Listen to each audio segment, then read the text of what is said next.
Críticas institucionales a la economía neoclásica. Los primeros críticos de la economía neoclásica tenían poco en común, salvo su oposición a la ortodoxia. Cada autor manifestó esta oposición de distinta forma, pero en general discreparon del ámbito y el método y el contenido de la teoría ortodoxa.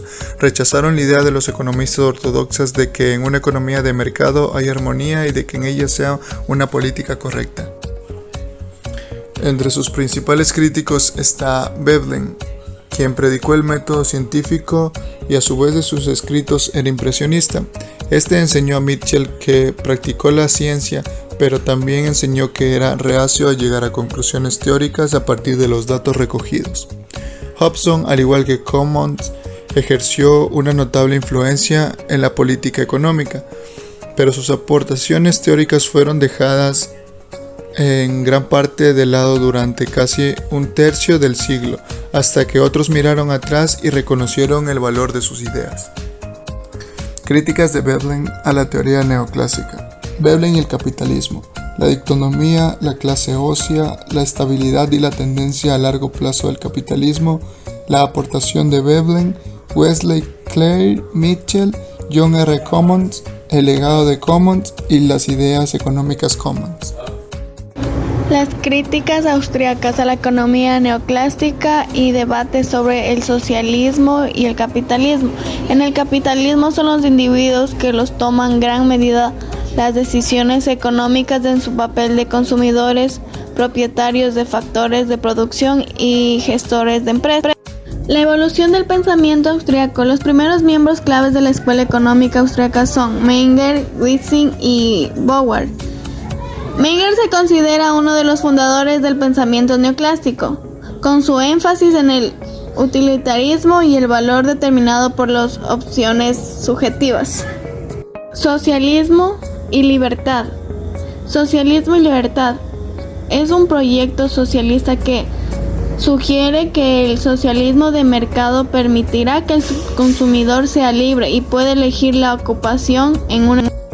Los sistemas económicos tendencia a recurrir más a los mecanismos del mercado a la antigua Unión Soviética y al Estado para controlar tanto la parte macroeconómica como la microeconómica de las economías occidentales ha llevado a especular sobre los resultados probables de estos procesos.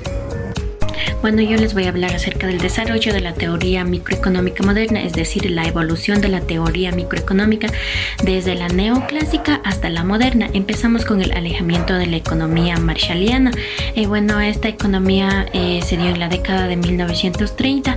Su alejamiento se dio porque estas personas eran más ingenieros que científicos, es decir, les interesaba más el arte de la economía que la economía positiva o normativa. Las personas querían fundamentos de equilibrio que respondan a preguntas más complejas. Después tenemos la revolución formalista en microeconomía.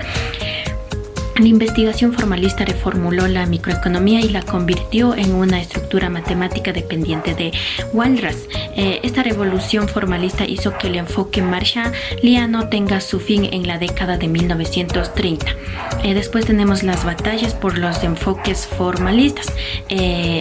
El precursor Edgeworth dio a conocer que para comprender la economía y formular medidas económicas adecuadas se tenía que utilizar sistemáticamente las matemáticas.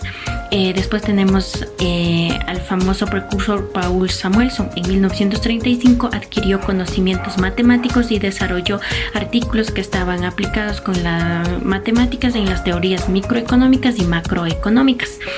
Después tenemos el equilibrio y estabilidad. La teoría microeconómica y macroeconómica se basaban en dos hipótesis. La primera es el equilibrio y la segunda es la estabilidad. Después tenemos la evolución de las técnicas.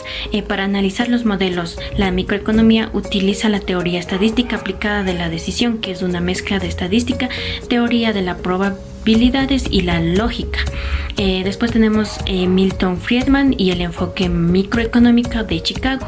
Con la jubilación de Milton Friedman, Jorge Stigler y Gary Becker, la economía de Chicago cambió y se convirtió en una economía más matemática y menos intuitiva. Finalmente tenemos la comparación de la microeconomía neoclásica y la moderna. La diferencia entre la microeconomía moderna y la neoclásica es que para enfocarse a los problemas se basa en los modelos.